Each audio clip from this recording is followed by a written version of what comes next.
இன்றைய செய்தியினுடைய தலைப்பு எருசலேம் வாழ்வை காண்பாய் என்கிற தலைப்பின் கீழாக தேவனுடைய வார்த்தையை நாம் தியானம் செய்வோம். நமக்கு எல்லாருக்குமே தெரிந்த ஒரு அருமையான ஒரு வசனம், கர்த்தர் சீயோனிலிருந்து உன்னை ஆசீர்வதிப்பார், நீ ஜீவனுள்ள நாளெல்லாம் எருசலேமின் வாழ்வை காண்பாய் என்கிற வார்த்தை நாம் அறிந்ததே.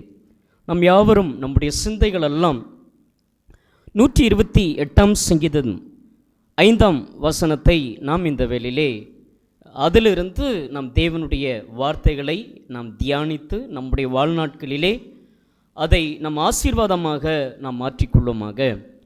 128ஆம் சங்கீதம் 5வது வசனம், பழைய ஏற்பாடிலே பக்கம் 753வது பக்கம்.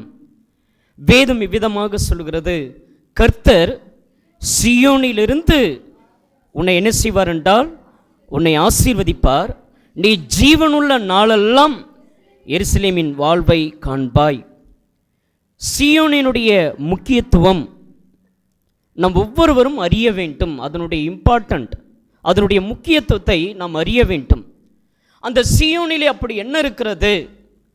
அது தேவனுடைய நித்திய பிரசனம் இருக்கிறது. தேவன் அங்கு ஆசீர்வதிக்கக்கூடியவராக இருக்கிறார். தேவன் தம்முடைய ராஜ்யத்தை அந்த இடத்துல வைத்திருக்கிறார். பிற்காலங்களிலே அது தாவீதனுடைய கரங்களிலே வருகிறது. தாவீதனுடைய காலங்களிலே அது மாமிசமாய் இருந்தது. புதிய ஏற்பாட்டிலே கர்த்தராகிய இயேசு கிறிஸ்து வந்த பிற்பாடு, அவர் மரித்து அடக்கம் பண்ணப்பட்டு உயிர்த்தெழுந்த பிற்பாடு அதை ஒரு ஆவிக்குரிய காரியமாக வைத்திருக்கிறார். இந்த இடத்துல மாமிசமாய் நாம் பார்க்காமல் ஒரு ஆவிக்குரிய கண்ணோட்டத்தோடு கூட இந்த தேவனுடைய வார்த்தைகளை நாம் பார்க்க வேண்டும். எருசலேமுடைய வாழ்வை நீ காண்பாய் என்று எழுதப்பட்டிருக்கிறது. இந்த எருசலேமுக்கு நிறைய பெயர்கள் உண்டு. அதில் நிறைய பெயர்களை நாம் இன்றைக்கு அதை நாம் தியானம் செய்வோமாக. கர்த்தர் சீயோனிலிருந்து தான் என்ன செய்வார் என்றால் ஆசீர்வதிப்பார். என்னங்க சொல்கிறீங்க? எங்களுக்கெல்லாம் வேலைக்கு போனாதாங்க, எங்கே போனாதான்? வேலைக்கு போனால் தானே ஆசீர்வாதம். சீயோனிலிருந்து எப்படி ஆசீர்வாதத்தை வாங்கிக்க முடியும்? சபையில் இருந்து எப்படி ஆசீர்வாதங்களை தேவன் தருவார்? சீயோனிலிருந்து தான் தேவன் என்ன செய்கிறார் என்றால் ஆசீர்வதிக்கிறார். இந்த புதிய ஏற்பாடிலே இயேசு கிறிஸ்துவினுடைய நாமத்தினாலே எங்கே 2 பேராவது 3 பேராவது அவருடைய அதிகாரத்தால், அவருடைய வார்த்தையால், அவருடைய பெயராலே கூடியிருக்கிறோமோ அந்த இடத்திலிருந்து அவர் என்ன செய்கிறார் என்றால் ஆசீர்வதிக்க அவர் வல்லவராக இருக்கிறார் என்று புதிய ஏற்பாடு கட்டளை கொடுக்கிறது. அதை நாம் இந்த வேளையிலே விசுவாச ஜனத்தோடு, விசுவாசிகளாய், தேவனுடைய பிரசன்னங்களை உணர்ந்தவர்களாய், சீயோனுடைய புரிதலை நாம் புரிந்து கொண்டு அதனுடைய ஆசீர்வாத நன்மைகளை நாம் பெற்று அனுபவிக்க வேண்டும். கர்த்தர் சீயோனிலிருந்து உன்னை ஆசீர்வதிப்பார். இப்போ கர்த்தர் சீயோனிலிருந்து ஆசீர்வதிப்பார் அப்படின்னா அந்த சீயோன் ஃபர்ஸ்ட் எப்படி இருந்தது? 2 சாமுவேல் 5ஆம் அதிகாரம் 7வது வசனம். 2 சாமுவேல் 5வது அதிகாரம், பழைய ஏற்பாட்டுக்கு நாம் யாவரும் நம்மை திருப்பிக் கொள்வோமாக. 2 சாமுவேல் 5ஆம் அதிகாரம் 7வது வசனம். அதுக்கு முன்பதாக 6ஆம் வசனத்திலே தாவீது ராஜாவாகும்போது அவருக்கு வயது 30, அவன் 40 வருஷம் என்ன செய்தான் என்றால் ராஜ்யபாரம் பண்ணினான் என்று அந்த 2 சாமுவேல் 5ஆம் அதிகாரம் அதனுடைய 4வது வசனத்தில் வாசிக்க முடியும். முதல் அவர் எங்கே திரும்ப போறாரு யுத்தத்திற்கு? 6ஆம் வசனத்தில் வாசிக்கும் பொழுது, தேசத்திலே குடியிருக்கிற எபேசியர் மேலே யுத்தம் பண்ண ராஜாவானவன் தன் மனுஷரோடு கூட எருசலேமுக்கு போனான். அவர்கள் இதில் பிரவேசிக்க தாவீதினாலே கூடாது என்று எண்ணி தாவீதை நோக்கி, நீ இதற்குள் பிரவேசிப்பதில்லை, குருடரும் சப்பானிகளும் உன்னை தடுப்பார்கள் என்று சொன்னார்கள். ஆனாலும் தாவீது சீயோன் கோட்டையை பிடித்தான், அது தாவீதின் நகரமாயிற்று. கர்த்தர் சீயோனிலிருந்து உன்னை ஆசீர்வதிப்பார். கர்த்தர் எங்கிருந்து ஆசீர்வதிப்பார்? சீயோனிலிருந்து ஆசீர்வதிப்பார். அந்த சீயோன் கோட்டையிலே யார் இருக்கிறது என்றால் குருடர்களும் சப்பானிகளுமாயிருக்கிறார்கள். இன்னைக்கு சபை என்னவாக இருக்கிறது? சபையில் யார் வந்திருக்கிறோம்? நாம் எல்லாம் ஒரு காலத்தில் பாவத்தில் இருந்ததுனால, அக்கிரமத்தில் இருந்ததுனால, மீறுதல இருந்ததுனால, சாபத்தில் இருந்ததுனால, தேவனுக்கு விரோதமாக இருந்ததுனால நம்முடைய கண்ணு தெரியாமல் இருந்தது. அதாவது மாமிச கண்ணல்ல, ஆவிக்குரிய குருடர்களாக இருந்தோம், ஆவிக்குரிய ஊமைகளாக இருந்தோம், சப்பானிகளாக இருந்தோம். இன்னைக்கும் எத்தனை பேருக்கு ஜெபிப்பதிலே சப்பானிகளாக இருக்கிறோம், பாடல் பாடுவதிலே எத்தனை பேர் குருட்டாட்டம் பிடித்தவர்களாக இருக்கிறோம். இந்த ஆவிக்குரிய சபைகளிலே, இந்த சீயோனிலே கர்த்தர் என்ன செய்வார் என்றால், சீயோனிலிருந்து தான் ஆசீர்வதிப்பார். பழைய ஏற்பாடு முழுவதும் மாமிசம், புதிய ஏற்பாடு முழுவதுமாக ஆவிக்குரிய காரியம். அப்போ இந்த புதிய ஏற்பாடிலே தேவன் நம்மளை ஆசீர்வதிக்க வேண்டும் என்றால் சபை தான் நமக்கு ஒரு பெரிய ஆசீர்வாதம். இன்னைக்கு சபைக்கு போகலையா, சர்ச்சுக்கு போகலையா, ஆராதனைக்கு போகலையா, கைவலி, கால்வலி, தலைவலி, சொந்தக்காரங்க வந்துட்டாங்க, வேலை வச்சுட்டாங்க, வேலைக்கு போயாகணும், எத்தனை சாக்கு போக்கு.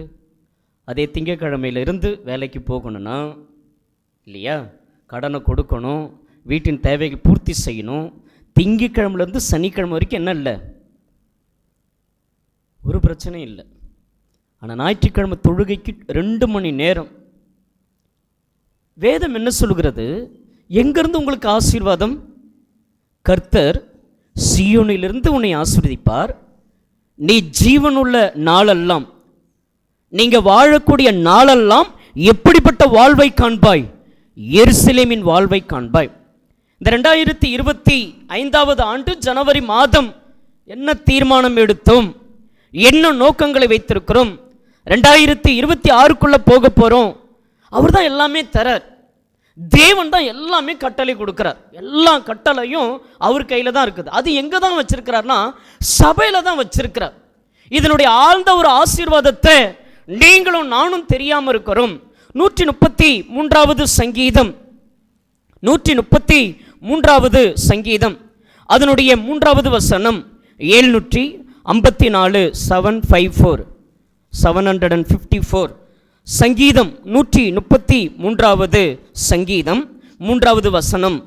எர்மோன் மேலும் சீயோன் பர்வதங்கள் மேலும் இறங்கும் பனிக்கும் ஒப்பாயிருக்கிறது. அங்கே கர்த்தர் என்றென்றைக்கும் ஆசீர்வாதத்தையும் ஜீவனையும் கட்டளையிடுகிறார். ஆசீர்வாதத்தையும் ஜீவனையும் எங்கே வச்சிருக்கிறாரு? ஐயா, உயிரை காப்பாற்றி கொடுத்துருங்க ஐயா. ஏன் இதுவரைக்கும் உங்களையும் என்னையும் தூக்கி கொண்டு வந்திருக்கிறார், சுமந்து கொண்டு வந்திருக்கிறார். ஏன் தண்ணீரை தந்தார்? நீ பெற்றுக்கொள்ளாதது யாது அப்படின்னு 1 கொரிந்தியர் 4ஆம் அதிகாரத்தில் நான் வாசிக்க முடியும். பெற்றுக்கொள்ளாதது யாது? ஒரு ஆண்மகனுக்கு பெண்ணை மனைவி கர்த்தர் அருளும் ஈவு. ஃபர்ஸ்ட் என்ன கொடுத்திருக்கிறாரு? ஒரு குடும்ப தலைவனுக்கு ஒரு தலைவியை கொடுத்துட்டார். இந்த 2 பேருக்கும் சேர்த்து கர்த்தர் இப்ப என்ன கொடுக்கிறாரு? இது பிள்ளைகள், கர்த்தரால் வரும் சுதந்திரம், இது கர்ப்பத்தினுடைய ஈவு, கனி, கிஃப்ட். அப்ப என்ன கொடுக்கிறாரு கர்த்தர்? மனைவியை கொடுக்கிறாரு. அப்புறம் என்ன கொடுக்கிறார்? கணவரை தந்திருக்கிறார், பிள்ளைகளை தந்து விட்டார். இந்த வேலை யார் கொடுத்தது? நீ கையிட்டு செய்யும் வேலைகளில் கர்த்தர் தான் உனக்கு என்ன கொடுக்கணும். இந்த வேலையை கொடுத்தது யாரு? எனக்கு ஞானம் இருக்குது, எனக்கு அறிவு இருக்குது, எனக்கு புத்தி இருக்குது, நான் இஷ்டத்துக்கு என் இஷ்டத்துக்கு தான் போவேன், என் இஷ்டத்துக்கு தான் வருவேன், எங்க ஓனர் அப்படி சொல்லிட்டாரு, எனக்கு முதலாளி அப்படி இடம் கொடுத்துருக்கிறாரு, நான் என்ன செய்ய முடியாது.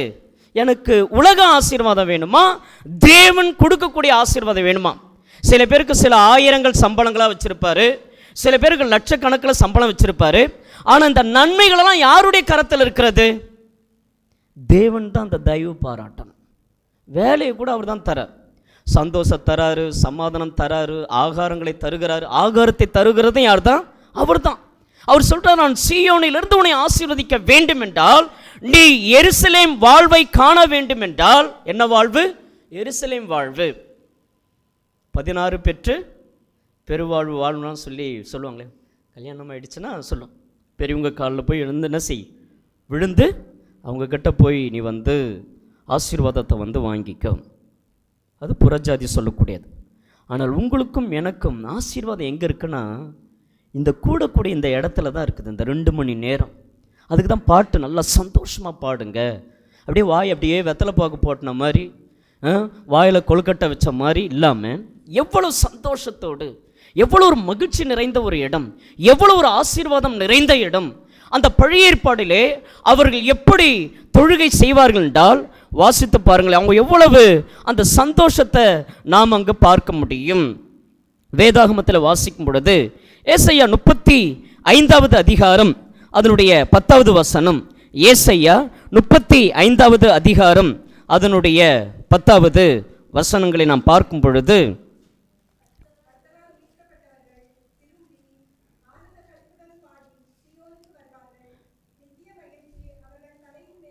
கர்த்தரால் மீட்கப்பட்டவர்கள், கர்த்தரால் காப்பாற்றப்பட்டவர்கள், கர்த்தரால் உயர்த்தப்பட்டவர்கள், கர்த்தரால் ஆசீர்வதிக்கப்பட்டவர்கள், கர்த்தராலே ரட்சிக்கப்பட்டவர்கள் திரும்பி எப்படி வருவார்கள் என்றால் துக்கத்துடனே வருவார்கள். எப்படி வருவாங்க?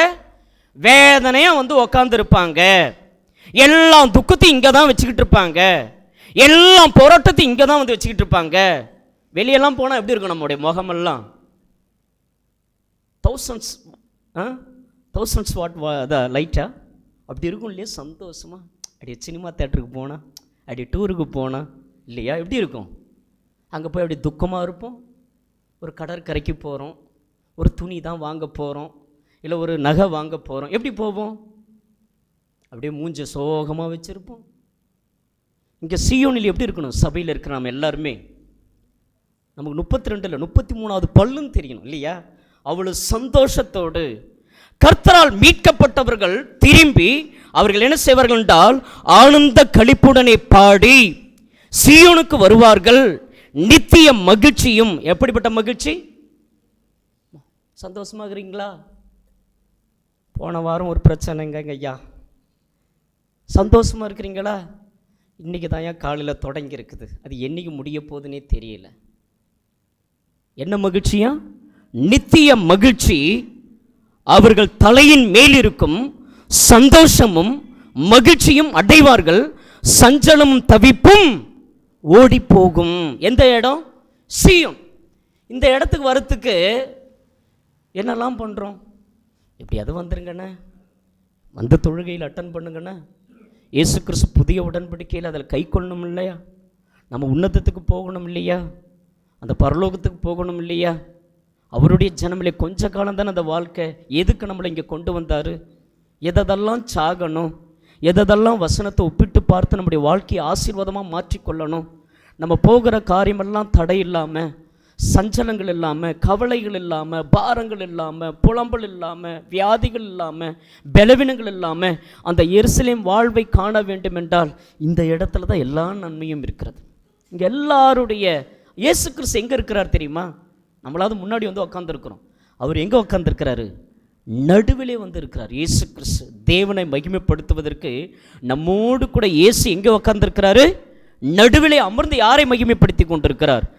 தேவனை மகிமைப்படுத்தி கொண்டிருக்கிறார். அவருடைய பிரசனம் எங்கே இருக்கிறது?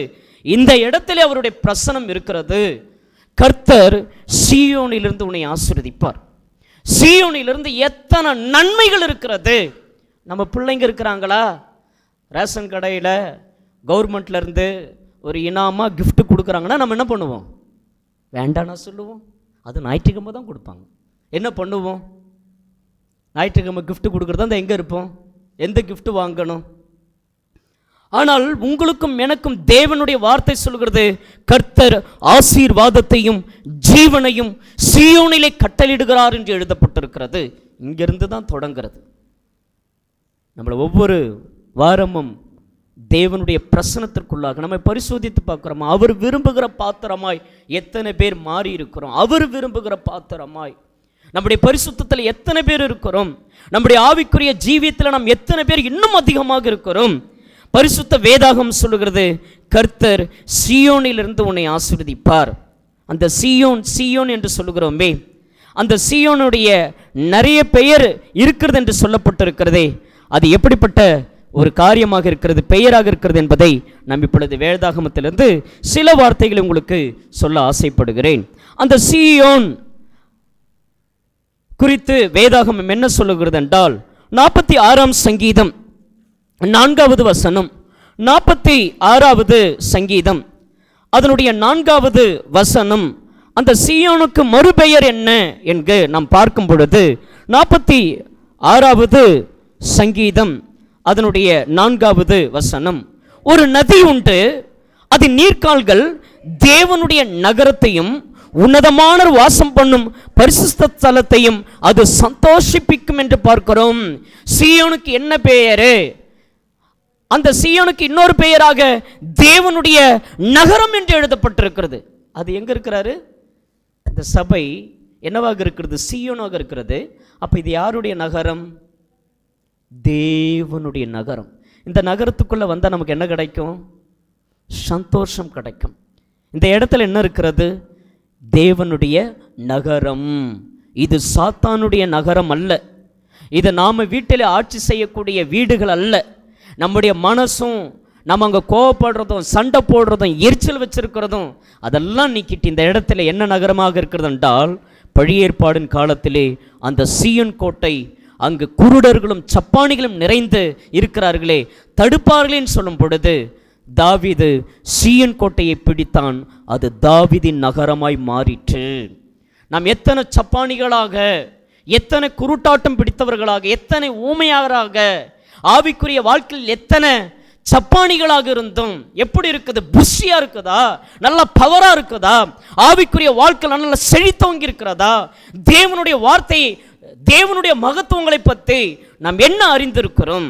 இது சீயோன் தேவனுடைய நகரமாக இருக்கிறது. அது தாவீதின் நகரம் என்று எழுதப்பட்டிருக்கிறது. 2 நாளாகமும் 25ஆம் அதிகாரம் 28வது வசனம். 2 நாளாகமும் 25வது அதிகாரம் 28வது வசனம். 2 நாளாகமும் 25வது அதிகாரம் 28வது வசனம்.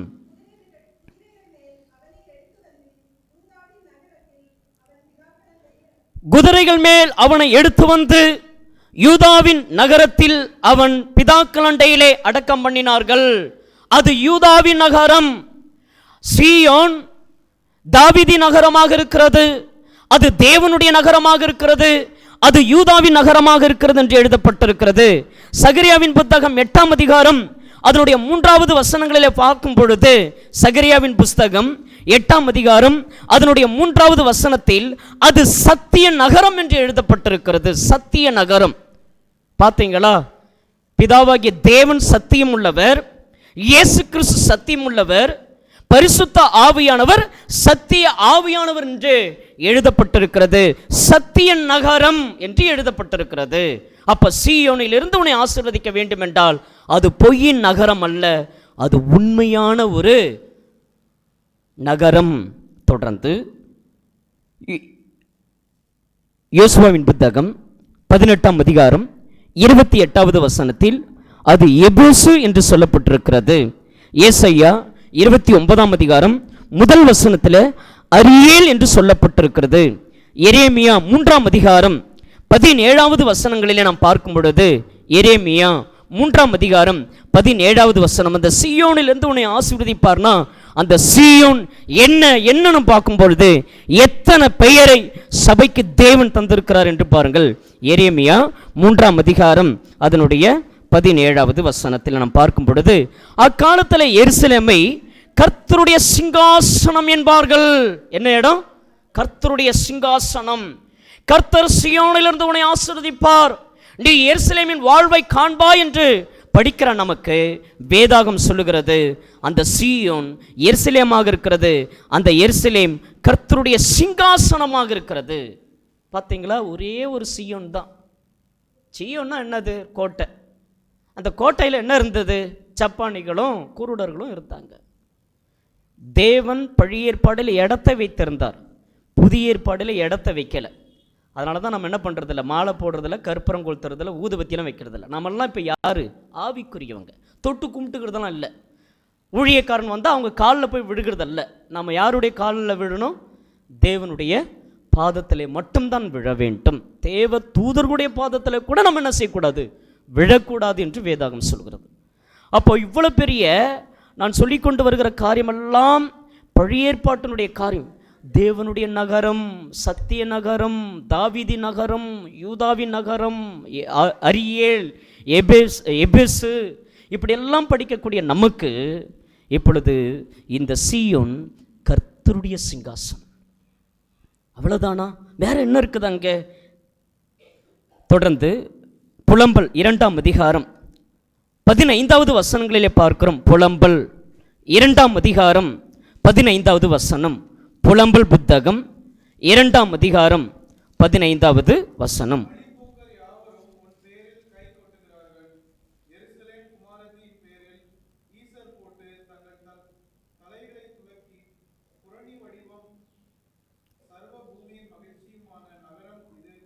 அந்த சர்வ பூமியினுடைய அந்த சீயோன் இப்பொழுது என்ன நகரமாக இருக்கிறது என்றால் மகிழ்ச்சியின் நகரம். பார்த்தீங்களா? மகிழ்ச்சிக்குரிய நகரம். எங்கே சந்தோஷம் இருக்குது, எங்கே மகிழ்ச்சி இருக்கிறது என்றால் இந்த இடத்துல தான். தேவதூதர்கள் நித்தமும் பரிசுத்தர் பரிசுத்தர் பரிசுத்தர் என்று உன்னதத்திலே போற்றி கொண்டிருக்கிறார்களே, அவருடைய சாயலிலே படைக்கப்பட்ட நீங்களும் நானும் இந்த இடத்துல எப்படி இருக்க வேண்டும் என்றால் சந்தோஷத்தோடு, மகிழ்ச்சியோடு, ஆனந்தத்தோடு தேவனை மகிமைப்படுத்துகிற ஒரு தேவனுடைய பிள்ளைகளாய் ஒன்றாக நாம் கூடி மகிமைப்படுத்த வேண்டும். தொடர்ந்து வேதாகமத்தில் வாசிக்கும் பொழுது மீகாவின் புத்தகம் 2ஆம் அதிகாரம் 5வது வசனங்களில் வாசிக்கும் பொழுது, பழைய ஏற்பாடிலே மீகாவின் புத்தகம் 2ஆம் அதிகாரம் 5வது வசனங்களில் வேதம் சொல்லுகிறது, இது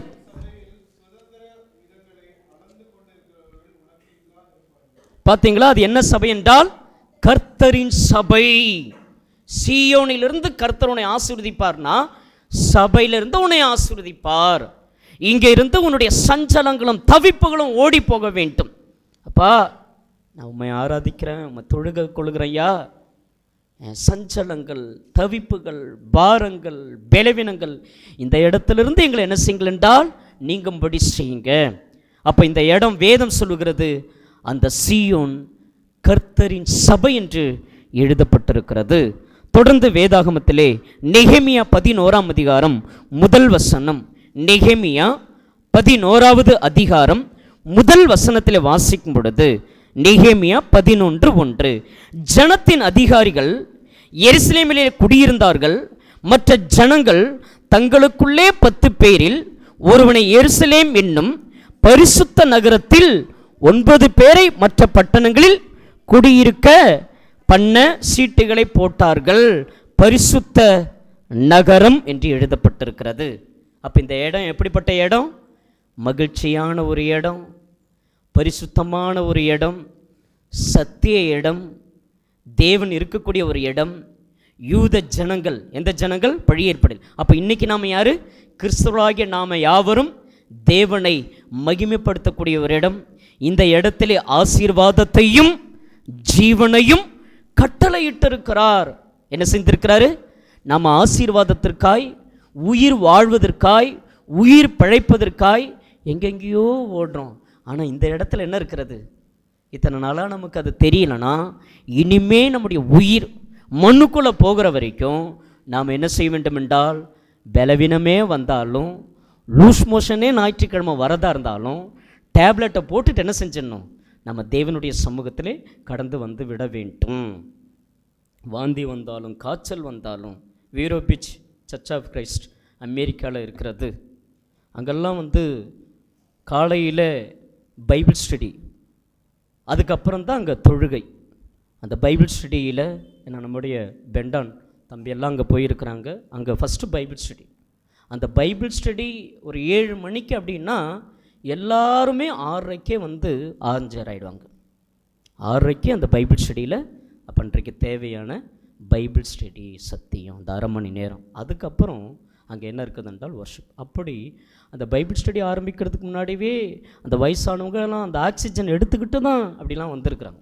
அப்படிலாம் நாங்கள் அமெரிக்காவிலேருந்து பேசின ஊழியர் சகோதரர்கள்லாம் நான் சிறு வயதாக இருக்கும் பொழுது பைபிள் காலேஜ் படித்திருக்க நேரம்லாம் சொல்லும் பொழுது இன்னும் அந்த விசுவாசங்கள்லாம் அவங்களுக்குள் எவ்வளோ பலமாக இருக்கிறது. அந்த ஆக்சிஜன் அதை என்ன செய்வாங்க? அதை எடுத்துக்கிட்டே வருவாங்களாம்.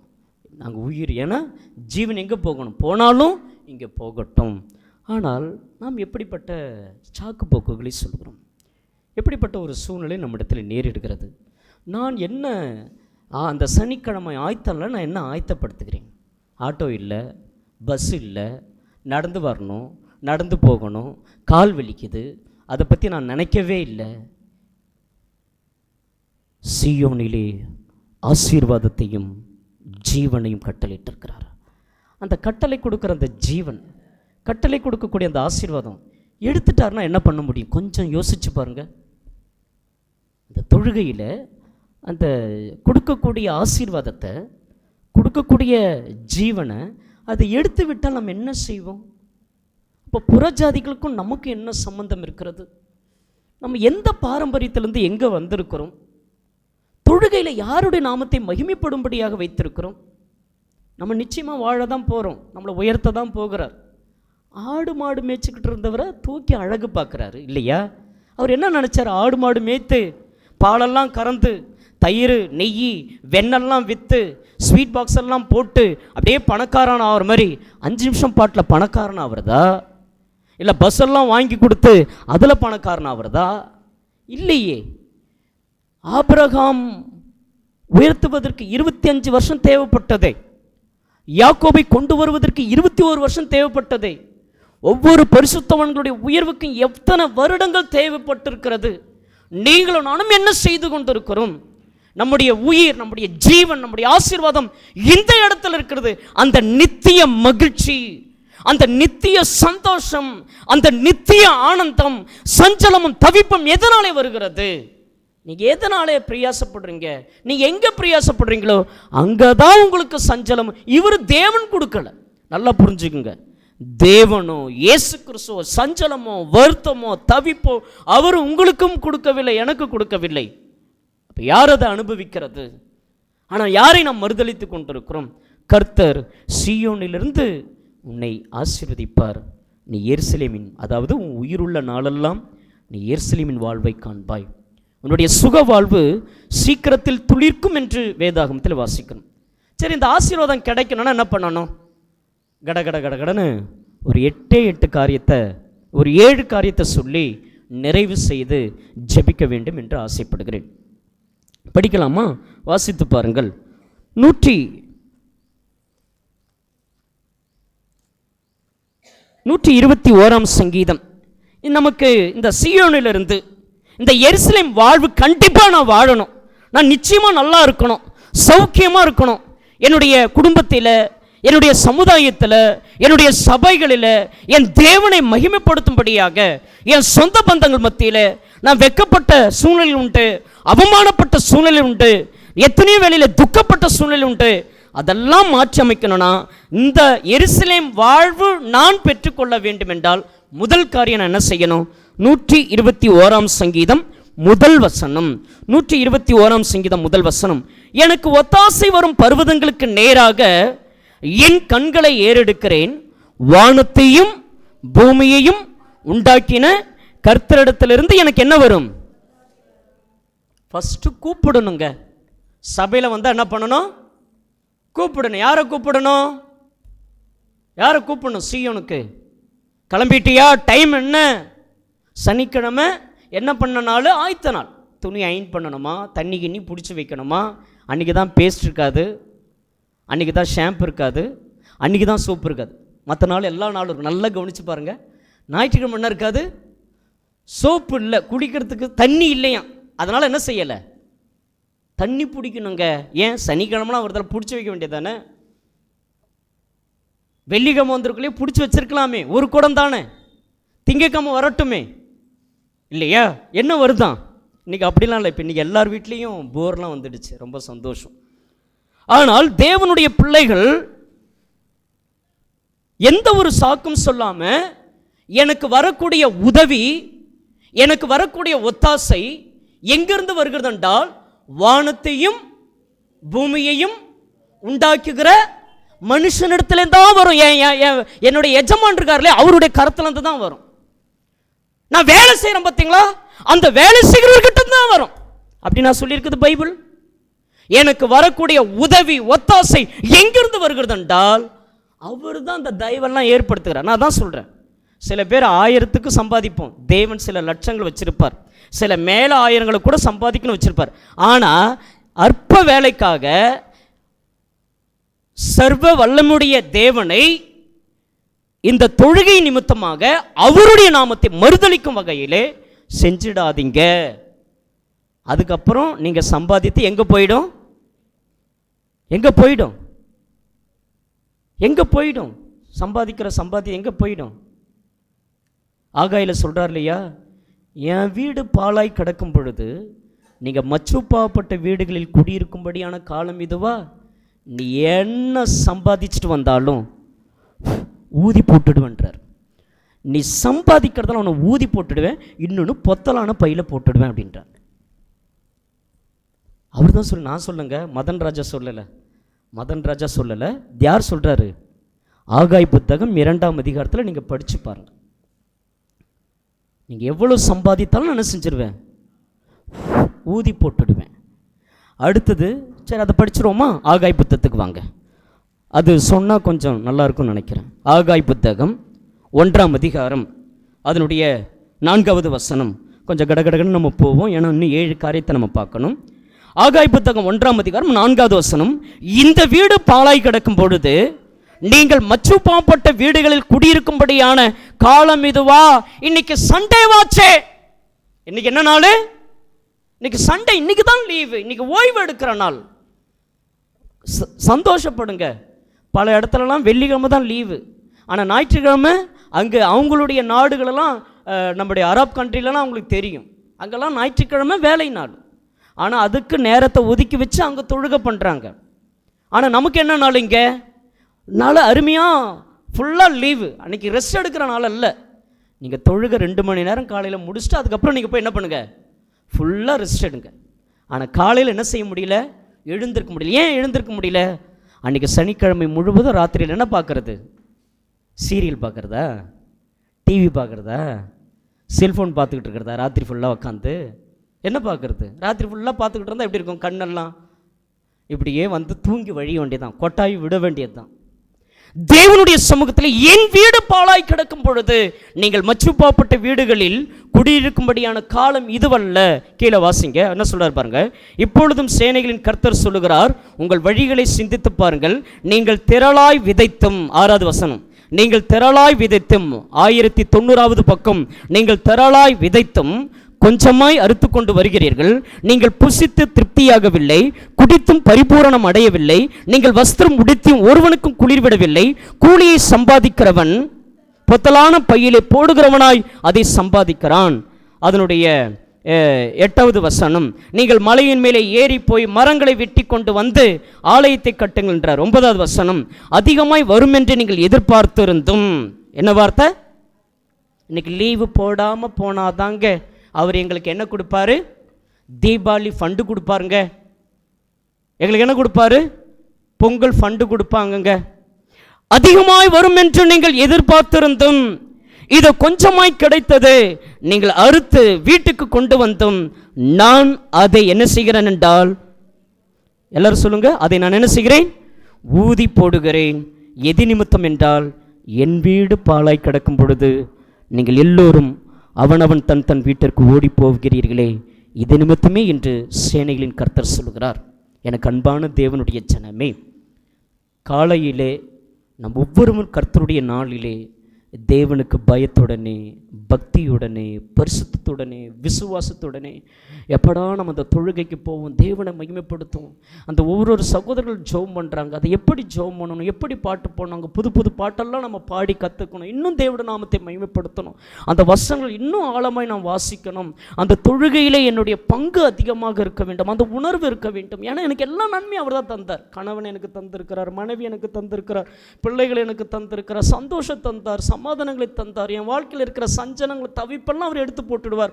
அவர் இந்த இடத்துல என்ன வைத்திருக்கிறார் என்றால் ஆசீர்வாதத்தையும் ஜீவனையும் கட்டளையிட்டு இருக்கிறார். அதனுடைய அனைத்து நன்மை நாம் பெற்றுக்கொண்டு நான் எப்படிப்பட்ட வாழ்வை வாழ வேண்டும் என்றால், எருசலேம் வாழ்வை நான் வாழ வேண்டும். எருசலேம் வாழ்வு வாழ்றோமா? எவ்வளவு நேரம் வெட்கப்படுறோம், அவமானப்படுறோம், துக்கப்படுறோம். எத்தனை இடத்துல சில வெட்கங்கள், அவமானங்கள், பாரங்கள், வியாதிகள், எத்தனையோ சூழ்நிமித்தமாய் தேவனை மறுதளித்து பின்வாங்கி போயிருக்கிற இடத்திலே நம்ம இன்றைக்கி ஒரு சிறு கூட்டமாய் கூடியிருக்கிறோம் என்று சொன்னால் தேவன் எவ்வளோ பெரிய நன்மை நமக்கு தந்திருக்கிறார்.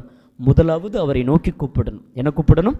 எனக்கு ஒத்தாசை வரும் பர்வதங்களுக்கு நேராக என் கண்களை ஏறெடுக்கிறேன், வானத்தையும் பூமியும் உண்டாக்கின கர்த்தரிடத்திலிருந்து தான் எனக்கு என்ன வரும்? ஒத்தாசையே வரும். ஒத்தாசை என்னது? உதவி, நன்மைகள், ஆசீர்வாதங்கள் எல்லாம் யார்கிட்ட இருந்து தான் வருது? வானத்தையும் பூமியும் படைத்த. மற்றவங்கள என்ன பார்க்கறது? சூரியனையும் சந்திரனையும் பார்க்கறது. ஆனால் நாம் எதை பார்க்குறோம்? பரலோகத்தையும் பூமியும் படைத்த அவர்கிட்ட இருந்து தான் என்ன இருக்கிறது? நன்மைகள் இருக்கிறது. இரண்டாவதாக 122 சங்கீதம் முதல் வசனம் பாருங்களேன். 122 சங்கீதம் முதல் வசனம்.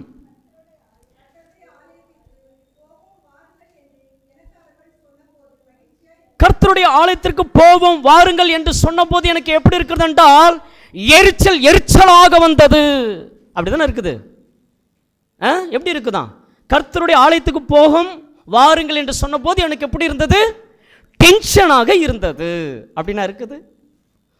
கோபமாக வருகிறது. காலையில் என்ன சும்மா இன்னைக்கு இல்லை அடுத்த வாரம் போய்க்கிறேன், சரிப்பா இன்னைக்கு வேண்டாம்ப்பா உயிர் அடுத்த வாரம் கொடுப்பேன்னு சொல்லுவோமா? இந்த வாரம் சாப்பிடாதன்னு சொல்ல முடியுமா? இந்த வாரம் உனக்கு எந்த நன்மையும் வேண்டாம் அப்படின்னு சொல்லுவோமா? வேதம் சொல்லுகிறது கர்த்தருடைய ஆலயத்திற்கு போவோம் வாருங்கள் என்று எனக்கு சொன்னபோது எப்படி இருந்தேன்? மகிழ்ச்சியாக இருந்தேன். அதனால தான் இது மகிழ்ச்சி நகரம், இது சந்தோஷத்தினுடைய நகரம், இப்படிப்பட்ட இது சத்திய நகரம். அப்போ அந்த மகிழ்ச்சியை நாம் பெற்று அனுபவிக்க வேண்டும். கீழே வாசிக்கும் பொழுது 9வது வசனம், எருசலேமே உன் வாசல்களில் எங்கள் கால்கள் நிற்கலாயிற்று. எருசலேம் இசைவினைப்பான நகரமாய் கட்டப்பட்டிருக்கிறது. அங்கே இஸ்ரவேலுக்கு சாட்சியாக கர்த்தருடைய ஜனங்களாகிய கோத்திரங்கள் கர்த்தரின் நாமத்தை எதற்காக வரும் என்றால் ஸ்தோத்திரிப்பதற்காக போகும். என்ன செய்வாங்களா? நன்றி செலுத்துவார்கள். நன்றி கெட்டவர்கள் அல்ல. என்ன கெட்டவர்கள் அல்ல? பணம் வாங்கணும், எப்போ தான் கொடுப்பான்னு தெரியல சொல்லுவோம் இல்லையா? இன்றைக்கி தான் அந்த கடன் அடைப்பாங்கன்னு தெரியல.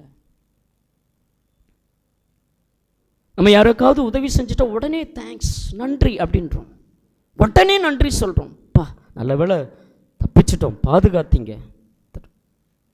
ஆனால் நாம் என்ன செய்யணும்? ஞாயிற்றுக்கிழமையானா, வாரத்தின் முதல் நாளானா, பெண்டான் தம்பி சொன்னாங்க பார்த்தீங்களா நமக்கு சகோதரர் என்ன சொன்னாங்க? வாரத்தின் முதல் நாளில் இயேசு என்ன செஞ்சிருக்கிறார்? உயிரோடு கூட இருந்தார். அப்போ இன்றைக்கி ஞாயிற்றுக்கிழமைனா ஒவ்வொரு ஞாயிற்றுக்கிழமை என்ன செய்யணும்? உயிர் தெழுந்திருக்கிறார். எப்படி இருக்க முடியும்? எந்த இடத்துல போய் இருக்க முடியும்? அவரை மகிமைப்படுத்தணும். மணவாளனை மணவாட்டி என்ன செய்ய வேண்டும் என்றால் மகிமைப்படுத்த வேண்டும், சந்தோஷப்படுத்த வேண்டும். அது ஸ்தோத்திரிப்பதற்காக போகும் என்று எழுதப்பட்டிருக்கிறது. நன்றி செலுத்தும்படி. அப்பா தேங்க்ஸ்ப்பா, ரொம்ப நன்றிப்பா. அப்பா நான் மாத்திரம் உங்ககிட்ட வரலன்னா என்றைக்கும் நான் மண்ணோடு போயிருப்பேன்ப்பா, நான் அழிஞ்சிருப்பேன்ப்பா, நான் செத்து போயிருப்பேன்ப்பா. இன்னைக்கு ஒரு மனுஷனை நான் நிற்க வச்சிருக்கிறீங்கப்பா, என்னை நடமாட வச்சிருக்கிறீங்கப்பா. இந்த தரக்கூடிய அனைத்து நன்மை உங்களது தான்ப்பா. என் வீட்டில் இவ்வளோ நன்மை சேர்ந்துருக்கிறது. நான் இந்த காரியத்தை செய்கிறேன், நான் இந்த பொருளை வாங்கியிருக்கிறேன், இந்த இடத்த வாங்கியிருக்கிறேன், இது எல்லாமே நீங்கள் தந்தது தான்ப்பா. கர்த்தரின் ஆசீர்வாதமே ஐஸ்வர்யத்தை தரும். அதோடு கூட அவர் என்ன கூட்ட மாட்டார்? வேதனை கூட்ட மாட்டார். 52 வாரம் தொழுகன்னு சொன்னால் அந்த 52 வாரம் தொழுகையிலும் அவர் மகிமைப்படுத்தணும். அப்போ தான் நீங்கள் எந்த வாழ்வு வாழ முடியும்? எருசலேம் வாழ்வு வாழ முடியும். இல்லை என்றால் அந்த வாழ்வு நீங்கள் கனவு கண்டாலும் என்ன செய்ய முடியாது? வாழவே முடியாது. அதெல்லாம் தேவனுடைய கரங்களில் ஒப்பு கொடுத்து அந்த வாழ்வை வாழ்வதற்கு நம்மை அர்ப்பணித்து கொள்ள வேண்டும். தொடர்ந்து 122 சங்கீதம் அந்த சபைக்கு வரும் பொழுது அவங்களுடைய வாழ்வு எப்படிலாம் இருக்குது பாருங்கள். 6வது வசனம், 7வது வசனம், 8வது வசனம், 9வது வசனத்திலே எருசலேம் சமாதானத்துக்காக வேண்டிக் கொள்ளுங்கள், உன்னை நேசிக்கிறவர்கள் சுகித்திருப்பார்களாக, உன் அலங்கத்திற்குள்ளே சமாதானமும் உன்னுடைய அரண்மனைக்குள் சுகமும் இருப்பதாங்க. எங்கள் தேவனாகிய கர்த்தரின் ஆலயத்தின் நிமித்தமும் எங்களுக்கு என்ன இருந்ததென்றால் நன்மை உண்டானது. நன்மை எவ்வளோ பாருங்களேன், எவ்வளோ காரியங்களை சொல்லியிருக்கிறார். ஆனால் இவ்வளவு நம்ம என்ன பண்ணுறோம்? உலக நன்மைக்காக, உலக ஆசீர்வாதத்திற்காக, உலக சில காரியங்களுக்காக, உலகத்தினுடைய சில பார்வைகளுக்காக, சிலரை சந்தோஷப்படுத்துவதற்காக தேவனை சந்தோஷப்படுத்துகிற இடத்தையே நம்ம விட்டுட்டு, தேவனை மகிமைப்படுத்துகிற இடத்தையே விட்டுட்டு, அப்படிப்பட்ட ஒரு மகிமை நம்ம இடத்தில் நிச்சயமாக எருசலேம் வாழ்வு வாழவே முடியாது. 123வது சங்கீதம் அதனுடைய முதல் வசனம் பாருங்களேன். பரலோகத்தில் வாசமாயிருக்கிற உம்மிடத்திற்கு என் கண்களை ஏறெடுக்கிறேன். இது வேலைக்காரியினுடைய கண்கள் தங்கள் எஜமானுடைய கையை நோக்கி இருக்குமம் போலவும், வேலைக்காரியுடைய கண்கள் தங்கள் எஜமாட்டின் கையை நோக்கி இருக்குமம் போலவும், எங்கள் தேவனாகிய கர்த்தர் எங்களுக்கு இரக்கம் செய்கிற வரைக்கும் எங்கள் கண்கள் உண்மையே என்ன செய்து கொண்டிருக்கிறது என்றால் நோக்கி கொண்டிருக்கு. எங்கள் கண்களெல்லாம் இந்த கர்த்தருடைய நாளில் எங்கே இருக்கும்? என் கண் வேறு எங்கேயும் இருக்காது. என் கண் காலையில் எழுந்து செல்ஃபோன் பார்க்குறதும், சொந்தக்காரனை போய் பார்க்குறதும், வேலைக்காரனை போய் பார்க்குறதும், வேலைக்காரியை போய் பார்க்குறதும் அல்ல, எஜமானை போய் பார்க்குறது அல்ல. என் கண் இந்த இடத்துல இருந்தே தேவனை நோக்கி பார்க்க வேண்டும். அதுக்கு தான் இந்த கண்ணை கொடுத்துருக்கிறார். இந்த கண் அவரை பார்க்கணும், அவரை தரிசிக்கணும், அவரோட நாமத்தை மகிமைப்படுத்தணும். எப்படி ஒரு வேலைக்காரனுடைய கண்கள் எப்போ எஜமான் கையிலேருந்து அந்த நன்மை வரும், எப்போ கொடுப்பார் அவர்? ஒரு வேலைக்காரியினுடைய கண்கள் எப்படி எஜமாட்டியை பார்க்கும், அதுபோல் எங்களுக்கு இரக்கம் செய்கிறவர் அவர் தான். அப்போ அந்த தொழுகையிலே நம்ம என்ன செய்ய வேண்டும்? எல்லாருமே சந்தோஷத்தோடு, மகிழ்ச்சியோடு, பிள்ளைகளோடு, கணவனோடு, மனைவியோடு. எத்தனை பேர் எங்கே இருக்கிறோம்? நமக்கு தந்த கணவர் எங்கே? எந்த ஆசீர்வாதத்துக்கு போயிருக்கிறாரு? அந்த ஆசீர்வாதம் எந்த ஜீவனுக்காக போயிருக்கிறாங்க? எந்த போயிருக்கிறாங்க? நம்ம சகோதரி எங்கே? நம்ம குடும்பங்கள் எங்கே? நம்ம பிள்ளைகள் எங்கே? நம்முடைய பெற்றோர்கள் எங்கே? நிச்சயமாய் உங்களையும் என்னையும் கணக்கு கேட்பார். நம் ஒவ்வொருவரும் அந்த பயத்துடனே, பக்தியுடனே, பரிசுத்துடனே தேவ சமூகத்திலே அந்த எருசலேம் வாழ்வு வாழ்வதற்கு நம்முடைய கண் அவரை பார்க்க வேண்டும். 124வது சங்கீதம், 124வது சங்கீதம். அந்த 124வது சங்கீதம் அதனுடைய 8வது வசனத்தில் நாம் பார்க்கும் பொழுது, நம்முடைய சகாயம் வானத்தையும் பூமியையும் உண்டாக்கின கர்த்தருடைய நாமத்தில் உள்ளது. எங்கே இருக்கிறது?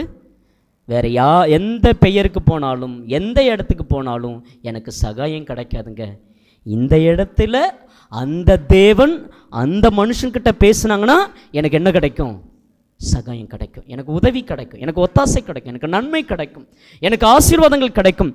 நம்முடைய சகாயம் வானத்தையும் பூமியும் உண்டாக்கின கர்த்தருடைய நாமத்தில் உள்ளது. எந்த நாமத்தில் உள்ளது? கர்த்தராகிய இயேசு கிறிஸ்துவோட நாமத்தில் உள்ளது. கூடியிருக்கக்கூடிய இந்த இடத்திலே அவருடைய நாமத்தை மகிமைப்படுத்தும்படியாக மகிமைப்படுத்திங்கன்னா எல்லா நன்மைகளும் உண்டாகும் என்று சொல்லுகிறார். 125வது சங்கீதம் அதனுடைய முதல் வசனத்தில் வாசிக்கிறோம், கர்த்தரை நம்புகிறவர்கள் என்றென்றைக்கும் அசையாமல் நிலைத்திருக்கும் சீயோன் பர்வதத்தை போல் இருப்பார்கள்.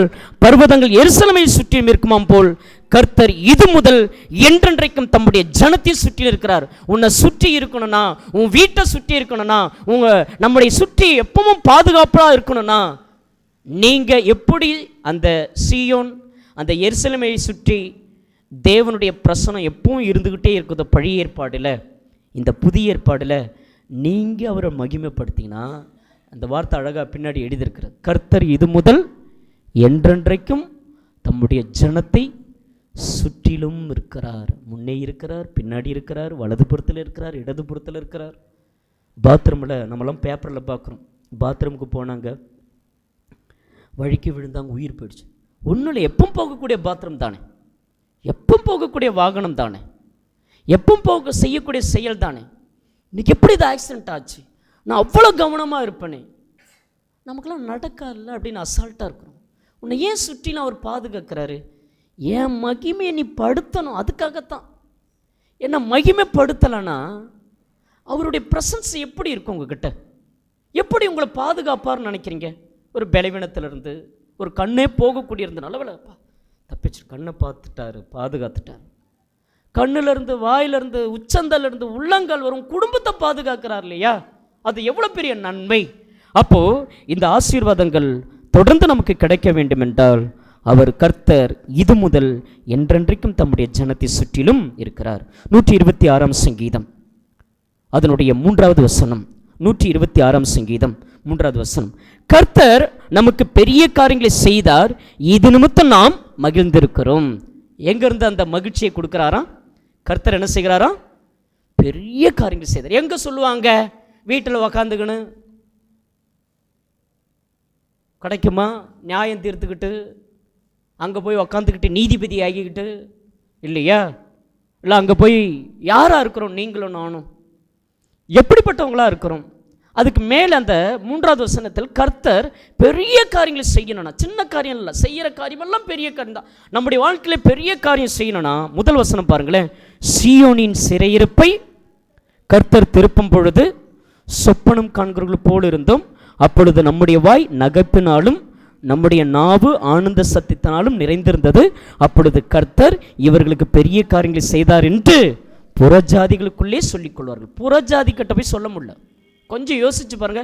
குடும்பத்திலே சொல்ல முடியலையே, பக்கத்து வீட்டுக்காரனுக்கு எதிர் வீட்டுக்காரனுக்கு சொல்ல முடியலையே, அப்புறம் எங்கிறது புறஜாதிகளுக்கு போய் சொல்றது.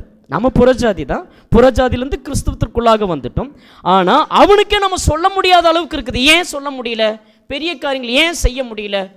சீயோனின் சிறையிருப்பை கர்த்தர் தான் திருப்புவார். சீயோனில் என்ன இருக்கிறதா? சிறை இருந்தா எங்க வந்து திருப்புறாராம்? சிறை எங்க எடுத்து போறாராம் சொல்லுவாங்களே. நேற்று கூட ஒரு வீட்டில் ஒரு பாப்பா அப்படி தான் சொல்லுது இல்லையா, சிறையாக இருக்கு அப்படின்ட்டு. அப்போது சிறைனானது ஜெயில் இல்லையா, தப்பு செஞ்சவங்களுக்கு ஜெயில்.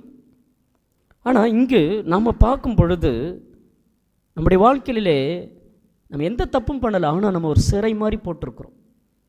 ஒரு சிறை மாதிரி இருக்குது. கஷ்டங்களும் வேதனைகளும் பாடுகளும் பலவீனங்களும் குடும்ப சூழ்நிலையும் பல பேருக்கு சிறையாக இருக்கிறது. இந்த சிறையை மாற்றணும்னா சியோனுக்கு வரணுமா? எங்கே வரணுமா? சியோனில் வந்தால் அந்த சிறையிருப்பெல்லாம் என்ன செய்கிறாரு? கர்த்தர் மாற்றி விடுகிறார் என்று எழுதப்பட்டிருக்கிறது. 127ஆம் சங்கீதம் முதல் வசனம். கர்த்தர் வீட்டை கட்டாராகில் அதை கட்டலின் பிரியாசம் விரதா. கர்த்தர் நகரத்தை காவாராகில் காவலாளர் விழித்திருக்கிறது விரதா. இந்த வீட்டை யார் கட்ட வேண்டும் என்றால், நீங்கள் என்னதான் கட்ட பிரியாசப்பட்டாலும் ஒரு கல் கூட எடுத்து வைக்க முடியாது. நம்முடைய வீடு நான் கட்டிடுவேன், நான் சம்பாதிச்சிடுவேன், நான் அதை வாங்கிடுவேன், அதை நீங்கள் பண்ணிடுவேன் நீ நினச்சி பாருங்க. நீங்களும் பண்ண முடியாது, நானும் பண்ண முடியாது. அவர்கிட்ட கொடுத்தணும், அப்பா என் ஆவிக்குரிய வீட்டை கட்டுங்க. எத்தனை பேருடைய வீட்டில் குடும்ப ஜெபம் இருக்கிறது? எப்போ சொல்கிறது தான். வர டிசம்பர் மாதம் 24ஆம் தேதி ராத்திரி என்ன கொடுத்துருக்கிறது? கொலேசியர் 3வது அதிகாரத்தை கொடுத்துருக்குறது. சொல்லி 2 வாரம் ஆயிடுச்சு. இந்த 2 வாரத்துக்கு எத்தனை வசனம் படிச்சோம்? பிள்ளைங்களை கேட்டால் உடனே நீங்கள்லாம் கேட்டால் உடனே என்ன செஞ்சுருவீங்க? 15 வசனம் இன்றைக்கி சொல்லிவிடுங்க. அதில் இருக்கிறது எத்தனை வசனம் தான்? 25 வசனம் தான். நம்ம சகோதரர்கள்லாம் கேட்டால் என்ன பண்ணிவிடுங்க? வாயை பொழந்துக்கிட்டு சொல்லிவிடுவோம். பாருங்கள், 15 வசனம் முடித்த பிறகு கேட்பேன். 15 வசனம் சொல்லிட்டு தான் போவோம். நம்ம சகோதரர்களும் நம்முடைய சகோதரிகள் இல்லையா? பண்ணியிருக்கிறோமா? பண்ணுறோமா? ஒரு நாளைக்கு ஒரு வார்த்தை மனப்பாடம் பண்ணானாலும் நவம்பர் பாதி நாளும் போயிடுச்சு, இந்த பாதி நாளும் போயிடும், டிசம்பரும் போயிடும். 24ஆம் தேதி வந்து என்ன செய்வோம்? கண்டிப்பாக சொல்லுவோம். என்ன சொல்லுவோம்? சொல்கிறவங்கள என்ன செய்வோம்? அன்றைக்கி தான் அந்த வசனமே அவங்க வாயிலிருந்து சொல்கிறத கூட என்ன செய்வோம்? அன்றைக்கி தான் பார்ப்போம் இல்லையா? அப்படியா? கர்த்தர் வீட்டை கட்டாரகில் அதை கட்டுகளின் பிரியாசம் விருதா. கர்த்தர் நகரத்தை காவாராகில் காவலாளரும் விழித்திருக்கிறது விருதா. 127ஆம் சங்கீதத்தில் நம்முடைய வீடு அவர் தான் கட்டணும், அவர் தான் கட்டிக்கிட்டு கொண்டு வராரு. அந்த வீடு ரொம்ப ஆசீர்வாதமாக இருக்கணும். எருசலேம் வாழ்வு காண வேண்டும். 128ஆம் சங்கீதம் 1வது வசனத்திலிருந்து, கர்த்தருக்கு பயந்து அவர் வழியில் நடக்கிறவன் எவனோ அவன் பாக்கியவான். உன் கைகளின் பிரியாசத்தை நீ சாப்பிடுவாய், உனக்கு பாக்கியம் நன்மையும் உண்டாயிருக்கும். உன் மனைவி உன் வீட்டோரங்களில் கணிதரம் திராட்சை கொடியை போல் இருப்பாள். உன் பிள்ளைகள் உன் பந்தியை சுற்றிலும் ஒளிமரக் கன்றுகளைப் போல் இருப்பார்கள். இதோ கர்த்தருக்கு பயப்படுகிற மனுஷன் இவ்விதமாய் ஆசீர்வதிக்கப்படுவான். கர்த்தர் சீயோனிலிருந்து உன்னை ஆசீர்வதிப்பார். நீ ஜீவனுள்ள நாளெல்லாம் எருசலேம் வாழ்வை காண்பாய். ஒரு 2-3 தலைமுறை நமக்கு தெரியும். சரி, ஒரு 5 தலைமுறையே வச்சுங்களேன். 5 தலைமுறைக்கு முன்னாடி நம்முடைய தாத்தா ஒரு வீட்டுக்காக அவங்க வாழ்க்கைக்காக என்ன கஷ்டப்பட்டாங்கன்னு ஏதாவது நமக்கு தெரியுமா? ஏதாவது தெரியுமா நமக்கு? இல்லை நம்முடைய பிள்ளைகளிலிருந்து ஒரு 5 தலைமுறை போச்சுன்னா இருக்கக்கூடிய நம்மளை பற்றி ஏதாவது தெரியுமா? இவர் இவ்வளோ கஷ்டப்பட்டார், இவர் உழைத்தார், இவர் பாடுகளை பட்டிருக்கிறார், இவர் நல்ல விசுவாசமானவர் அப்படின்னு ஏதாவது தெரியுமா? என்ன செய்வாங்க? அப்படிப்பட்ட வாழ்க்கையில் வாழக்கூடிய நமக்கு அந்த எருசலேம் வாழ்வை நாம் அனுபவிக்க வேண்டும். கர்த்தர் சீயோனிலிருந்து நம்மை ஆசீர்வதிக்கிறார். தேவனை நோக்கி கூப்பிடுங்க. கர்த்தருடைய ஆலயமாகிய ஒன்றாக கூடுங்க. பிறருக்கு உதவி செய்யுங்க. நம்முடைய வரக்கூடிய நன்மைகளெல்லாம் கர்த்தருடைய நாமத்தில் தான் இருக்கிறது. கர்த்தரை நம்புகிறவன் சீயோன் பர்வதத்தைப் போல என்றைக்கும் அசையாமல், என்றைக்கும் அசைய மாட்டான் என்று சொல்லப்பட்டிருக்கிறது. நம்முடைய வாழ்க்கை ஒரு அறிக்கையுள்ள ஒரு ஜீவியம். கர்த்தர் எனக்கு பெரிய காரியங்களை செய்தார் என்று புறஜாதிகளுக்குள் நான் சொல்லிக்கொள்ள வேண்டும். அந்த இஸ்ரவேல் இருக்கிற வரைக்கும் நம்ம புறஜாதி. அப்போ புறஜாதியாகிய நாம எந்த அளவுக்கு ஒரு அறிக்கையுள்ள ஜீவியம் நம்ம வாழ வேண்டும். தேவனை நாம் என்ன செய்ய வேண்டும் என்றால், தேவனால தான் என்னுடைய வீட்டை கட்ட வேண்டும். நான் தேவனுக்கு பயந்தா எனக்கு எல்லா நன்மையும் தரார். குடும்பங்களை ஆசீர்வதிக்கிறார், எனக்கு வேலையை ஆசீர்வதித்து தராரு. இதுக்கு இத்தனை நன்மை எனக்கு கிடைக்கணும்னா ஒரே விஷயம், கர்த்தர் சீயோனிலிருந்து உன்னை ஆசீர்வதிப்பார். நீ உயிருள்ள நாளெல்லாம் எருசலேம் வாழ்வை காண்பாய். நாம் யாவரும் எழுந்து நிற்போம். நாம் யாவரும் எழுந்து நிற்போம். ஜீவன் என்ற பாடலையும் பாடணும்.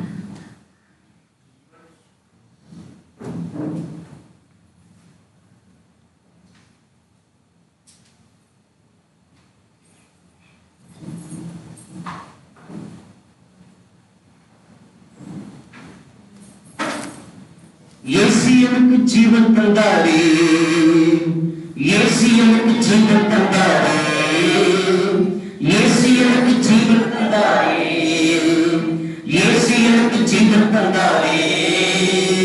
துதிபாடல் நாம் பாடி இயேசுவையே போற்றி என்றென்றும் வாழ்ந்திடுவேன். துதிபாடல் நாம் பாடி இயேசுவையே போற்றி என்றென்றும் வாழ்ந்திடுவேன். அல்லேலூயா, ஆமென், அல்லேலூயா, அல்லேலூயா, ஆமென், அல்லேலூயா, அல்லேலூயா, ஆமென், அல்லேலூயா, அல்லேலூயா, ஆமென், அல்லேலூயா. சமாதானம் தந்தார் இயேசு, நமக்கு சமாதானம் தந்தார் இயேசு, சமாதானம் தந்தார் இயேசு, நமக்கு சமாதானம் தந்தார் இயேசு. துதிபாடல் நாம் பாடி இயேசுவையே போற்றி என்றென்றும் வாழ்ந்திடுவேன்.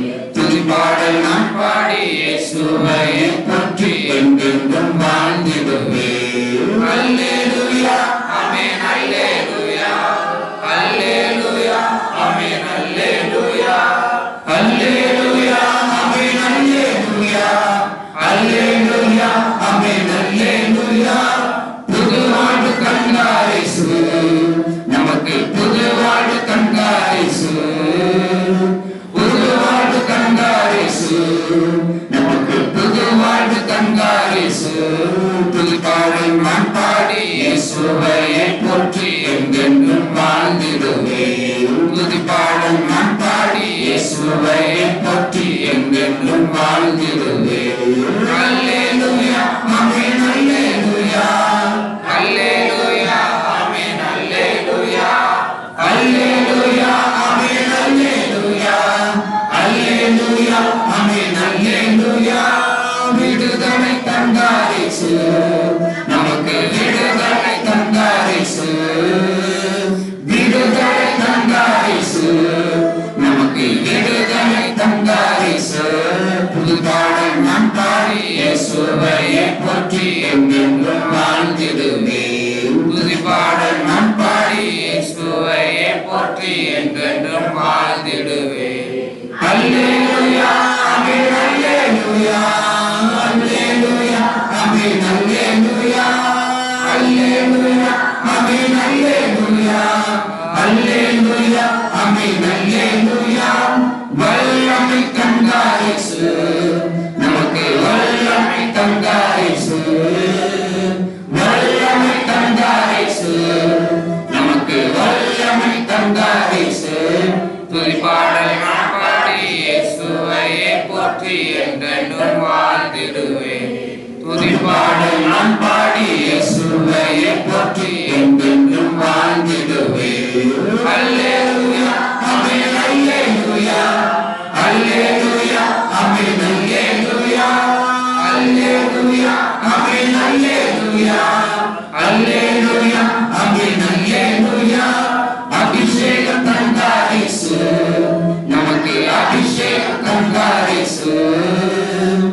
அபிஷேகம் தந்தார் இயேசு, நமக்கு அபிஷேகம் தந்தார் இயேசு.